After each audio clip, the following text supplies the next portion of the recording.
Hello, good evening friends, नमस्कार, राधे राधे। आप सभी को मेरा तहे दिल से नमस्कार। चलिए शुरू करते हैं सामान्य हिंदी का महत्वपूर्ण टॉपिक की क्लास सर्वनाम। इससे पहले हम संज्ञा कंप्लीट कर चुके हैं, संज्ञा हम पढ़ चुके हैं। संज्ञा क्या होती है, कितने प्रकार की होती है, कितने भेद होते हैं उसे, व्यक्तिवाचक संज्ञा, जातिवाचक संज्ञा, भाववाचक संज्ञा, ये हम विस्तारित रूप से पढ़ चुके हैं। आशा करता हूँ आप सभी को अच्छे से समझ में आया होगा। चलिए शुरू करते हैं। सर्वनाम। सर्वनाम क्या होता है? सर्व प्लस नाम। सर्व का शाब्दिक अर्थ होता है सबका, नाम का अर्थ होता है नाम।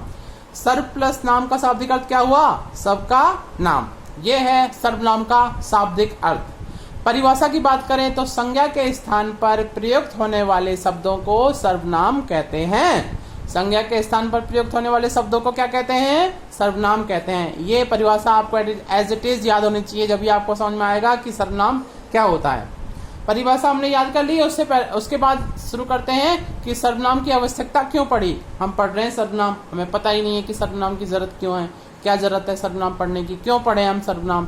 तो चलिए शुरू करते हैं। सर्वनाम की आवश्यकता क्यों पड़ी ये पढ़ते हैं। संक्षिप्त के लिए, वाक्य को छोटा करने के लिए, वाक्य को छोटा करने के लिए, संक्षिप्त बनाने के लिए सर्वनाम की आवश्यकता पड़ी। एक है वाक्य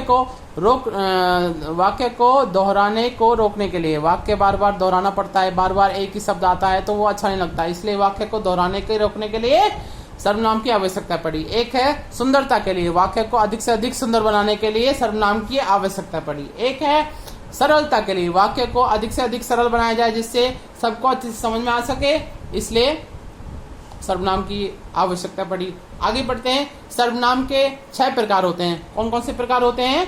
6 प्रकार कौन कौन से हैं? 6 भेद कौन कौन से हैं? चलिए शुरू करते हैं। पहला भेद है पुरुषवाचक सर्वनाम, दूसरा है निश्चयवाचक सर्वनाम, तीसरा है अनिश्चयवाचक सर्वनाम, चौथा सर्वनाम कौन सा है? संबंधवाचक सर्वनाम, पांचवा सर्वनाम कौन सा है? प्रश्नवाचक सर्वनाम, और छठा और लास्ट में कौन सा है? निजवाचक सर्वनाम। ये सर्वनाम के 6 प्रकार हैं। पुरुषवाचक सर्वनाम, निश्चयवाचक सर्वनाम, अनिश्चयवाचक सर्वनाम, संबंधवाचक सर्वनाम, प्रश्नवाचक सर्वनाम और निजवाचक सर्वनाम।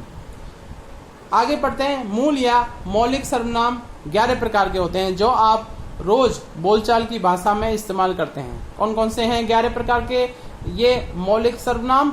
मैं, तू, यह, आप, वह, जो, कौन, क्या, कोई, कुछ, सो। ये 11 मौलिक या मूल सर्वनाम जो 11 प्रकार के होते हैं, ये आप रोज बोलचाल की भाषा में अपनी इस्तेमाल करते हैं बार बार। तो ये है सर्वनाम की पहली क्लास। आशा करता हूँ आप सभी को अच्छी लगी होगी, समझ में आया होगा अच्छे से। वीडियो अच्छा लगा हो तो please like, share and subscribe करें। Thank you.